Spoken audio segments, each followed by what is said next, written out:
例题3/2如图所示为3个指点，分别在坐标22、12跟113处上放置了2公斤、4公斤、6公斤的物体。那想要请问说，这个组合直心的坐标为多少？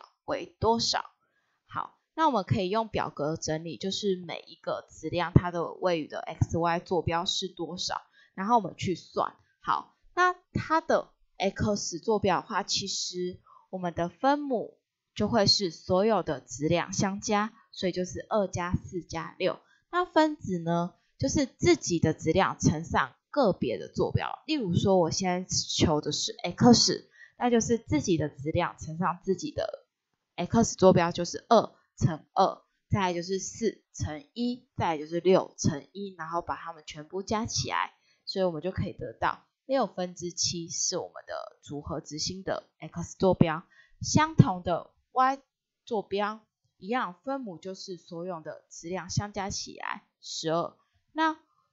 分子呢，就是自己的质量乘上自己的 y 坐标，所以就是2乘2、4乘2跟6乘1，然后一样全部加起来，然后再约分，就会是3/2，得到我们组合直心的 y 坐标，得解。